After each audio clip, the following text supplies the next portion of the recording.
1780, the American patriot Thomas Paine wrote these words: "These are the times that try men's souls. The summer soldier and the sunshine patriot will in this crisis shrink from the service of their country, but he that stands it now deserves the love and thanks of man and woman."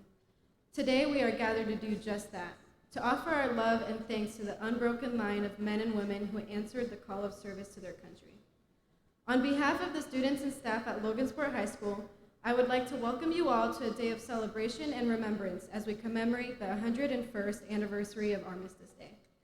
At this time, it is my pleasure to introduce Mr. Matt Jones, principal of Logansport High School, who will give the opening remarks for today's program.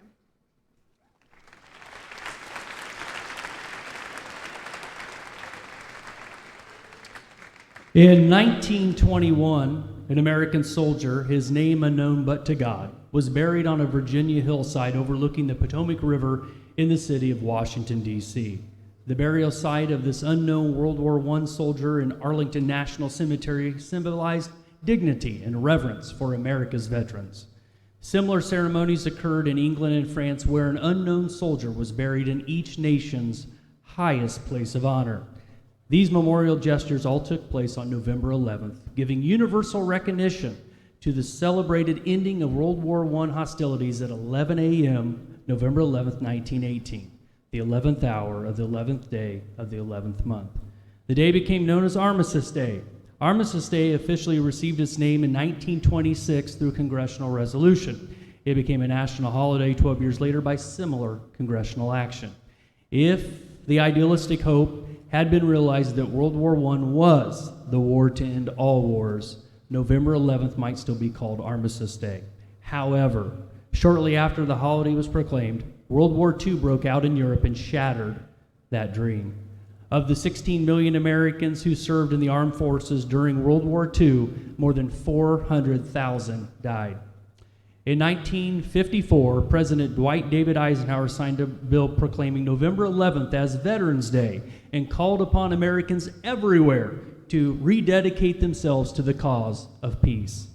In 1968, Congress moved Veterans Day to the fourth Monday in October.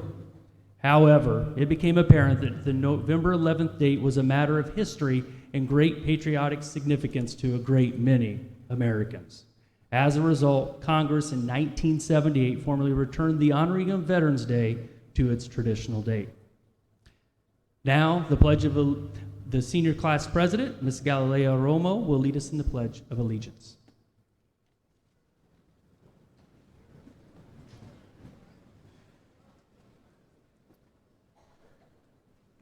Please rise for the Pledge of Allegiance, then remain standing and join with senior choral soloist Sophia Rosie and the LHS Symphonic Band for the singing of the National Anthem of the United States. I pledge allegiance to the flag of the United States of America and to the republic for which it stands, one nation, under God, indivisible, with liberty and justice for all.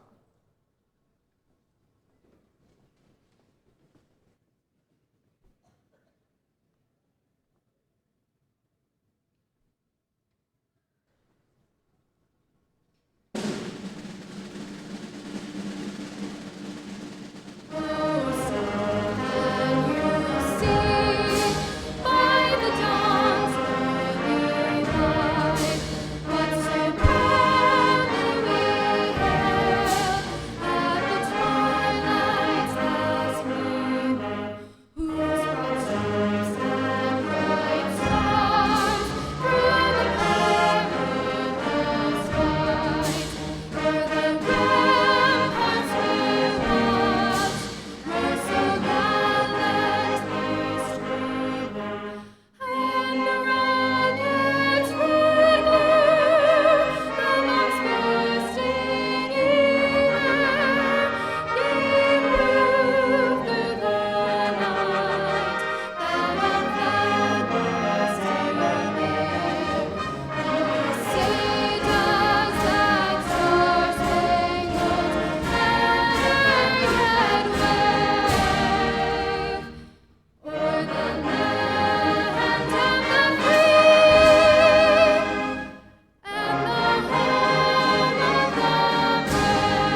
At this time, we would like to recognize LHS and CCC faculty and staff along with visitors who are veterans of the armed forces. Would the veterans please stand as their names are read?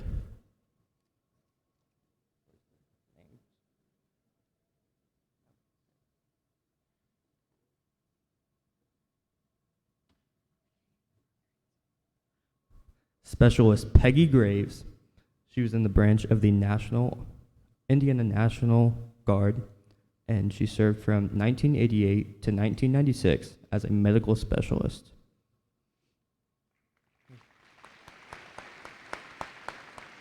Okay. Lance Corporal Joshua Honeycutt served as a U.S. Marine Corps Operation Iraq Freedom from 2005 to 2012 as a mortarman. Not sitting up.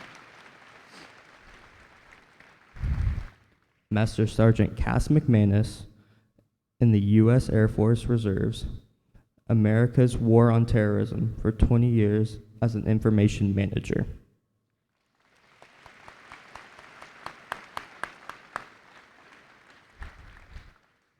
Sergeant Tim Raley, U.S. Army in the Vietnam War for 4 years as a mechanized infantry.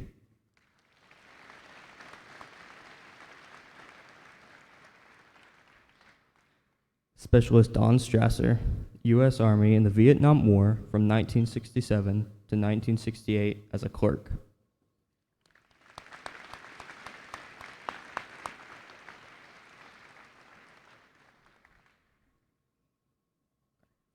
Lance Corporal Richard Strahl, U.S. Marine Corps, Desert Shield, served for 2 years as a dragon gunner.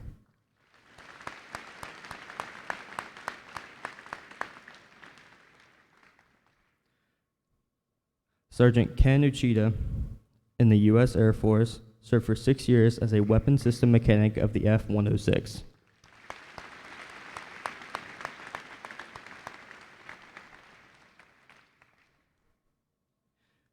Seaman Jessica Whistler in the U.S. Coast Guard served for 4 years as search and rescue.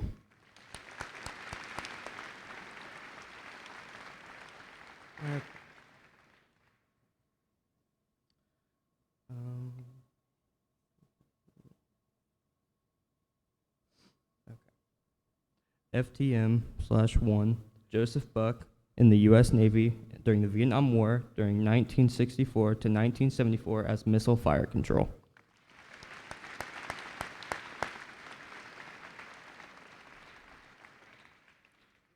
Private First Class Clarence Campbell in the U.S. Army during World War II to 1944 to 1945 as a rifleman.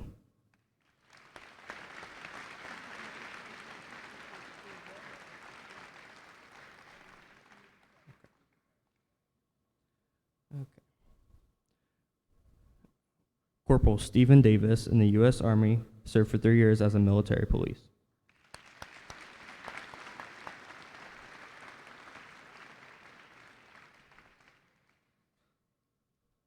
Staff Sergeant David Diaz in the U.S. Army served for 8 years as also a military police.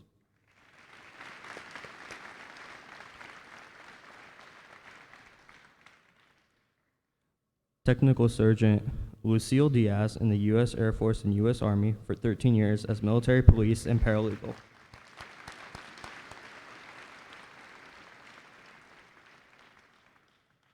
Specialist Victor Iman in the U.S. Army/National Guard during the Desert Storm for 20 years as a mechanic.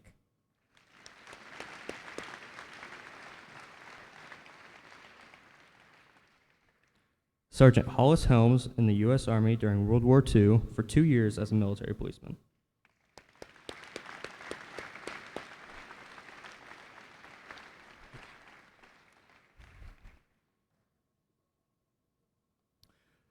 Staff Sergeant John Hillis in the U.S. Army during the Vietnam era from 1967 to 1969 as military intelligence.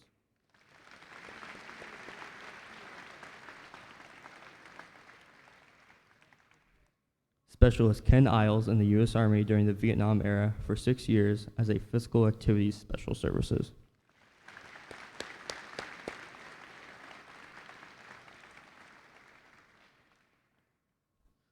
Sergeant Roy Kruger in the U.S. Air Force during the Vietnam era for 4 years as a ground radio communications repairman.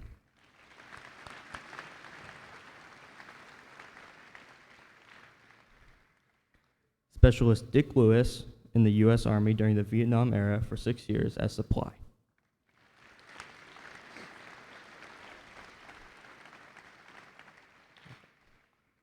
Staff Sergeant Larry McDonald in the U.S. Army during the Vietnam War for 2 years as a squad leader for the 1st Infantry Division.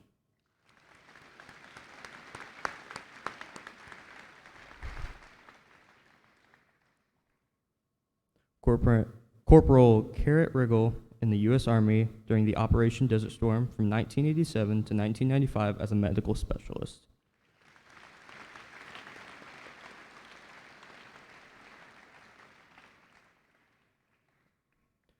Mayor Steve Snyder in the U.S. Army during the Vietnam era for 16 years as transportation.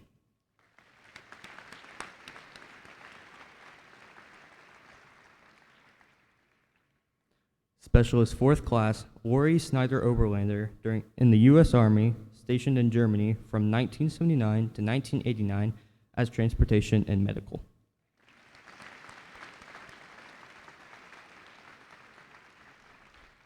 And Lori is actually the daughter of Lieutenant Major Steve Snyder. Okay. Captain Dave Steinhilber in the U.S. Air Force during the Vietnam War from 1968 to 1971 as communications officer.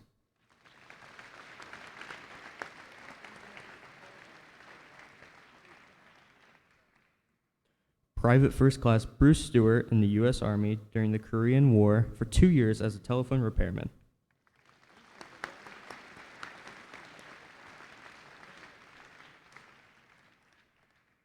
Specialist 5th Class Richard Tuttle in the U.S. Army during the Vietnam War from 1966 to 1972 as wheel vehicle mechanic.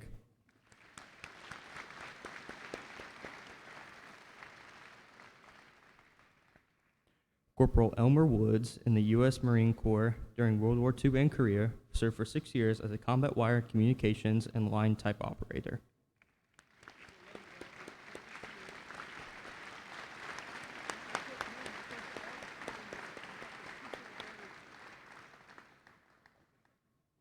Specialist 4th Class Jim Zimmerman in the U.S. Army during the Vietnam era from 1965 to 1971 as supply.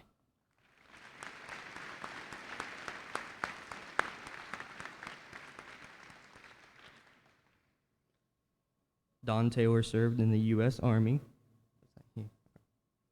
Sergeant Keith Harris in the U.S. Army in the Iraq and Afghanistan, currently serving recruiter.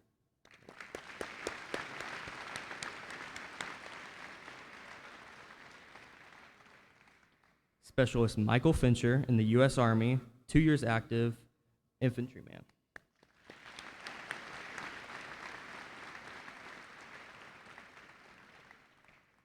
Private First Class Madeline Hoff in the U.S. Army, 1 year active as logistics.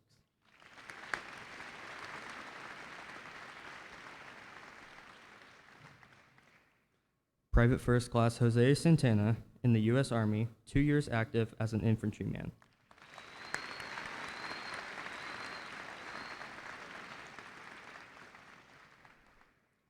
Private First Class Bryce Baker in the U.S. Army, he's 2 years active as a combat medic.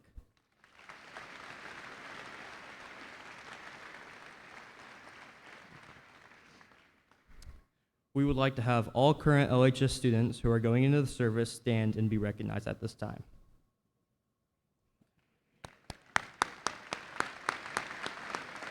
Yeah. And then, what do I do next?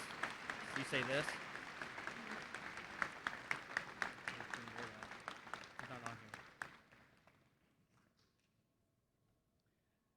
Congressman and First Lieutenant Jim Baird in the U.S. Army during the Vietnam War from 1969 to 1972 as an infantry officer with the 523rd Transportation Company. He was awarded a Bronze Star and 2 Purple Hearts.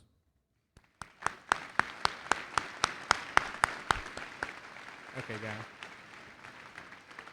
Is that you now? The LHS Symphonic Band will play Armed Forces on Parade, saluting the various branches of the United States Armed Forces. We invite each group to stand by service branch when they hear their service branch song being played.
America's armed forces have, for nearly 250 years, fought for the cause of liberty for all the people of the world. At the entrance of New York's harbor, the Statue of Liberty stands as a reminder of America's welcoming embrace of freedom-loving people from all corners of the globe. Inscribed at the pedestal of its base are the famous words of a poem by Emma Lazarus: "Give me your tired, your poor, your huddled masses, yearning to breathe free." Composer Irwin Berlin, himself an immigrant, was moved to set those famous words to music, and the combined Williamsburg High School choirs will now perform Mr. Balloon's composition.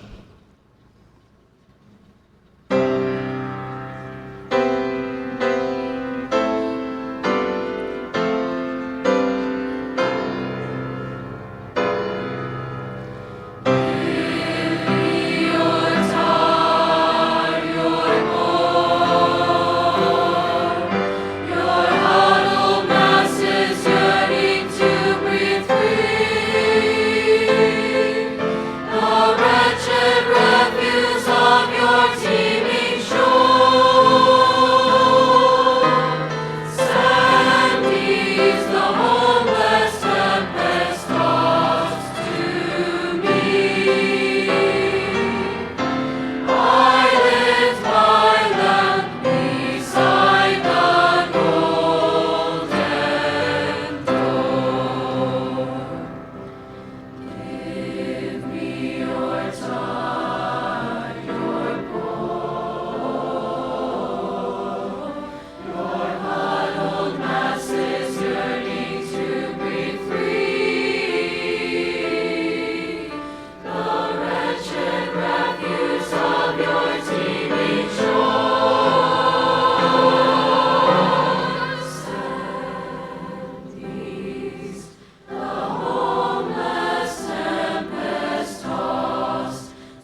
Indiana's 4th Congressional District, which includes 16 counties and serves on the House Committee of Agriculture and the House Committee on Science, Space, and Technology.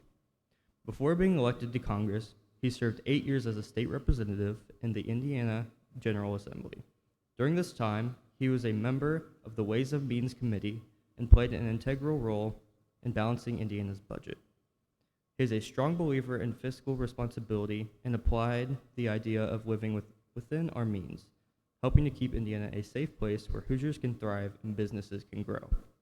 He also served on the Agriculture and Rural Development Committee, the Statutory Committee on Interstate and International Cooperation, the Environmental Affairs Committee, the Statutory Committee on Ethics, the Veteran Affairs, and Public Safety Committee, where he provided assistance and insight and authored legislation relating to these areas.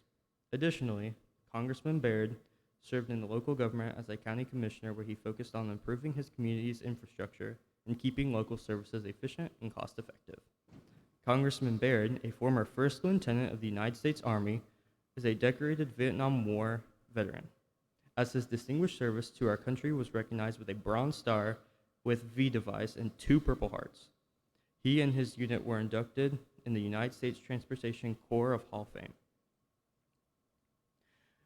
One of the gun trucks from the unit, the Eve of Destruction, is on display in the Transportation Museum in Fort Eustis, Virginia. He is a proud graduate of Purdue University, obtaining a Bachelor of Science and Master of Science degrees in Animal Science. After returning from Vietnam, Congressman Baird earned a doctoral degree from the University of Kentucky in monogastric nutrition. Congressman Baird is an active or former member of numerous local organizations, including the Rotary Club of Greencastle, Putnam County Fair and 4-H Club Association, VFW, American Legion, Indiana Farm Bureau, OCS 270, and numerous others. He served on the Advisory Council for Purdue University's Dean of Agriculture. He is married to his high school sweetheart, Denise, and together they are proud parents of 3 children, all graduates of Purdue University. Before joining Congress, he ran a home health care agency and a farm with his family. In his spare time, he enjoys spending time with his grandchildren and working on his family farm. Please join me in giving Congressman Baird a warm Berry welcome.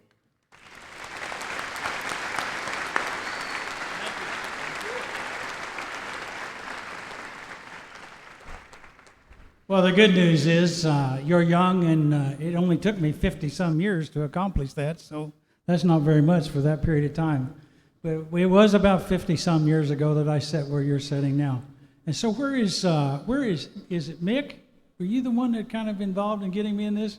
Would you come up here a minute? We've got some discussion we got to have. Anyway, he was involved, I think, in getting me invited to your program here today. So I just want to tell you, young man, you forgot to tell me you were inviting all your friends here today, and I was going to have to give this speech. So, anyway, I want you to know, and I want all of you young people to know how fabulous I think this program is, and I really appreciate all of you taking the time out of your day to be here, and you've got a great opportunity to share with these veterans back here, and I'm part of this group. So I just want to thank you for doing that and wish you the very best in the future. So,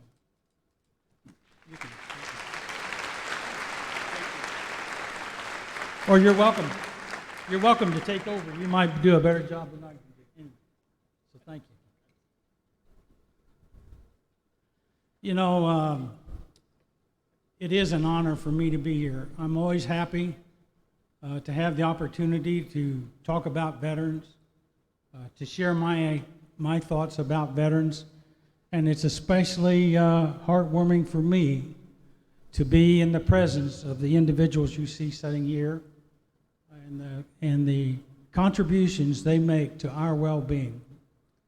I was talking to Quincy Cunningham. Quincy, raise your hand. He's our Indiana Chief of Staff. But on the way over, we were talking about we just looked at the last 19 or 20 years, but it was something like about 2 every year, we have some kind of an incident around the world. And these are the kind of people that stood up for your country and defended it against all of those people that might have been adversaries, including the wars, Iraq, Afghanistan, and those kind of things. So if you would please join me one more time to give all of these veterans and their families and their friends, including the ones that have family, if you would stand up and just give all of these folks another round of applause.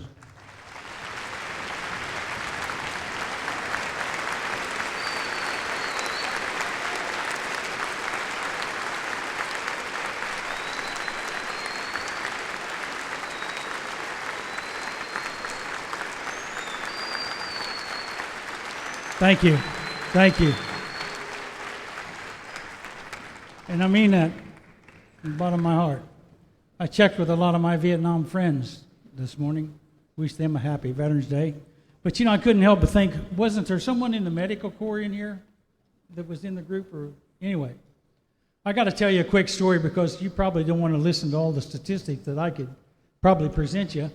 But anyway, I was wounded in Vietnam. I did lose this arm there. And I'm not bitter about that. In fact, I learned a lot about myself. And so what I'm trying to do here today is maybe share trying to bridge this gap between you and us. But I learned a lot about myself in the military. It was a wonderful experience. I know what I am and what I'm not. I know what I will do and what I will not do. And I can tell you this, out of all of those experiences, that flag means a great deal to me. And I think if you'll check with these veterans, you'll find the same thing.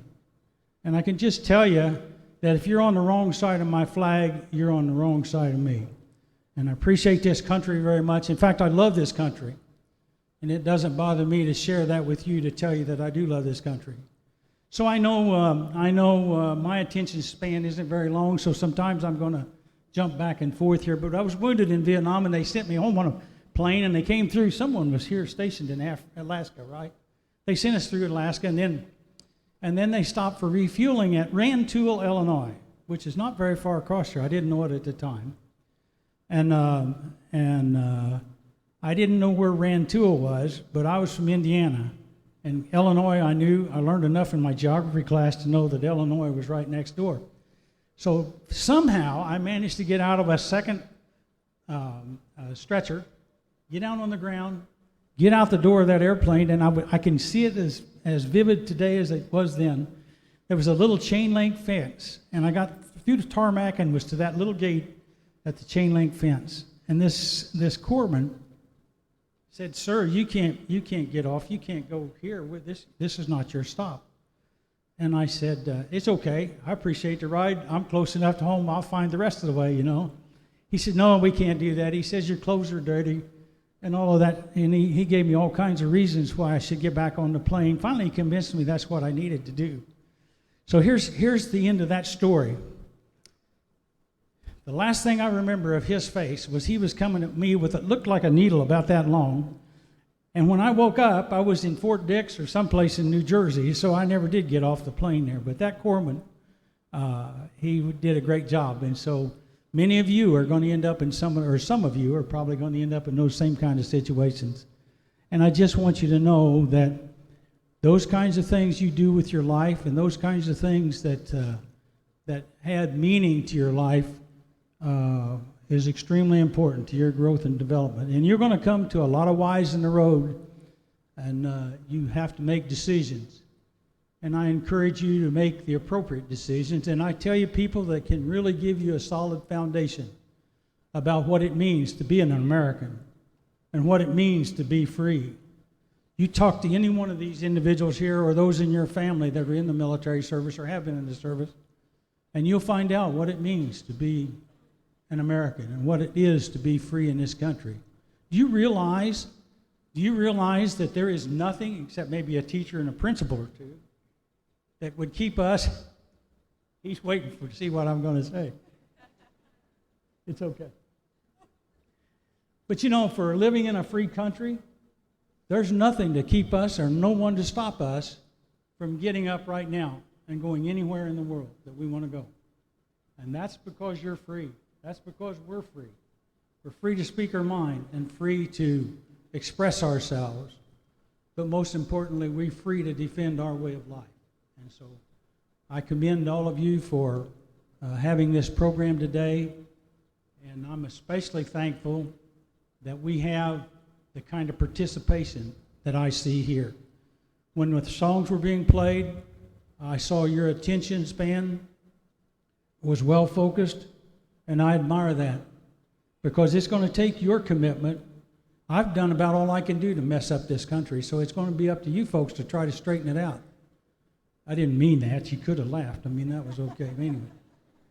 But on a more serious note, you're coming at a time when we face challenges again. Back during the Vietnam War, we were facing a lot of social challenges at that time. And it seems to me that we're kind of repeating some of those. And I'll just share with you one thought in that vein.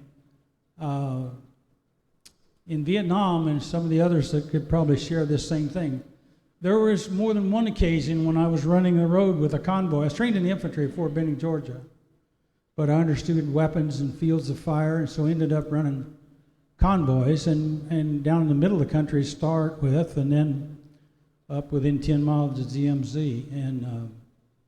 And so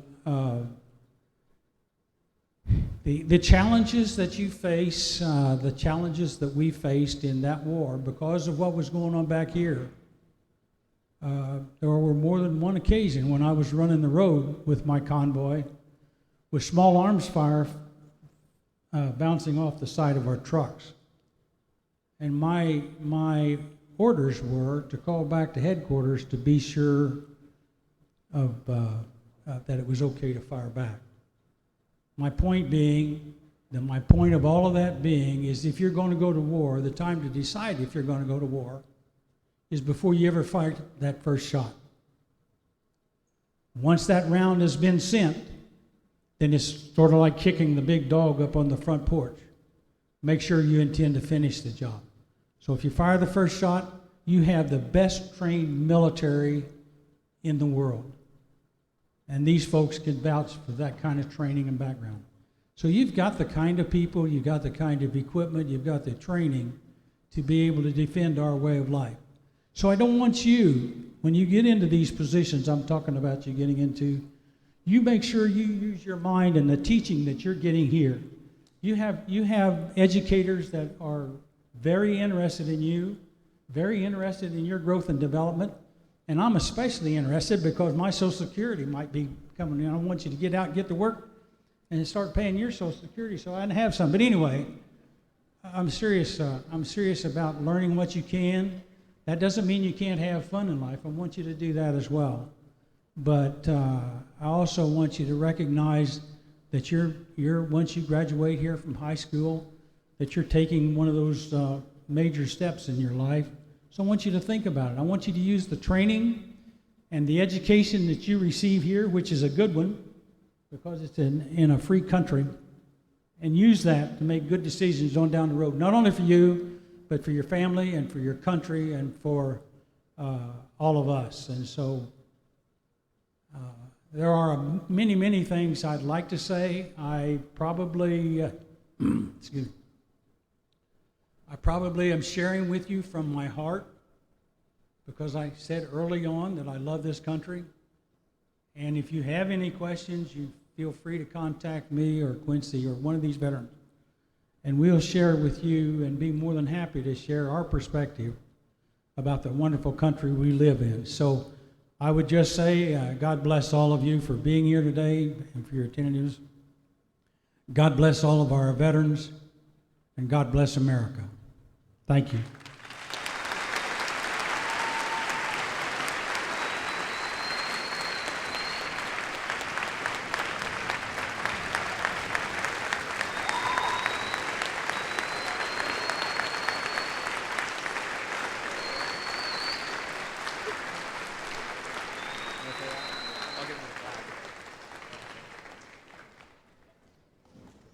Congressman Jim Baird, on behalf of Logansport High School, we would like to present to you this plaque in appreciation of your service and devotion to our country and to Indiana District 4.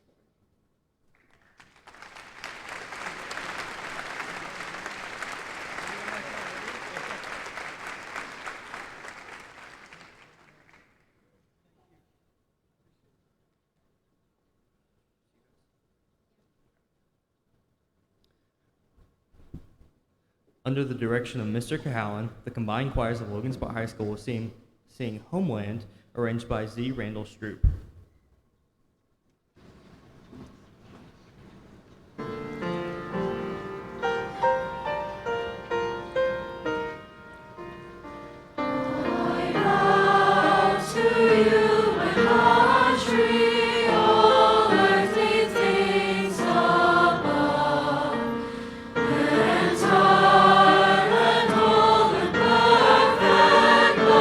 Service of my life.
James Frederick Hanley left his Indiana home in Rensselaer to join the Army during World War I. After fighting for our country, he became an accompanist in New York City. Longing for his Indiana home, Hanley composed Back Home Again in Indiana in 1917. While not our state song, Back Home Again in Indiana is the best-known song that pays tribute to Indiana. The chorus has been performed since 1946 at the Indianapolis 500 race. The lyrics are as follows. Back home again in Indiana, and it seems that I can see the gleaming candlelight still shining bright through the sycamores for me. The new mown hay sends all its fragrance from the fields I used to roam. When I dream about the moonlight on the Wabash, then I long for my Indiana home. Please listen as the LHS band, under the direction of Mr. Ned Boyd, performs Back Home Again in Indiana.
Although Veterans Day is primarily a tribute to America's living veteran, it is appropriate that we share a moment of respect for those who gave their lives for their country. Please stand along with trumpeter Luke Fincher as we pay our respects with the playing of taps, followed by a moment of silence.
Thank you. Please be seated.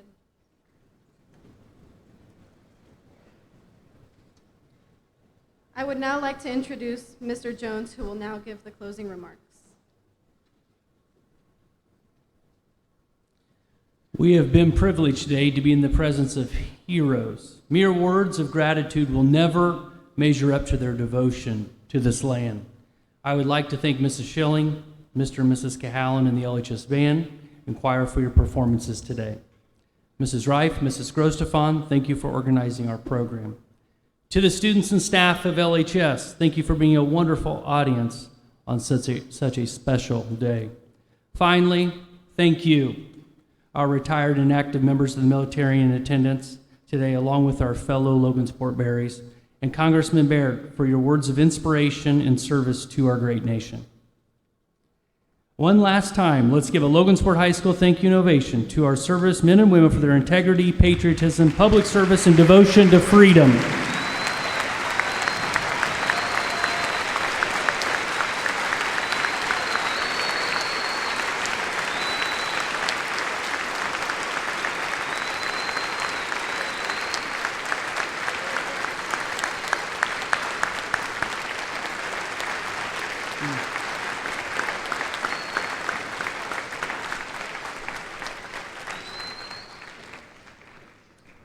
As we exit, the LHS band will play God Bless America.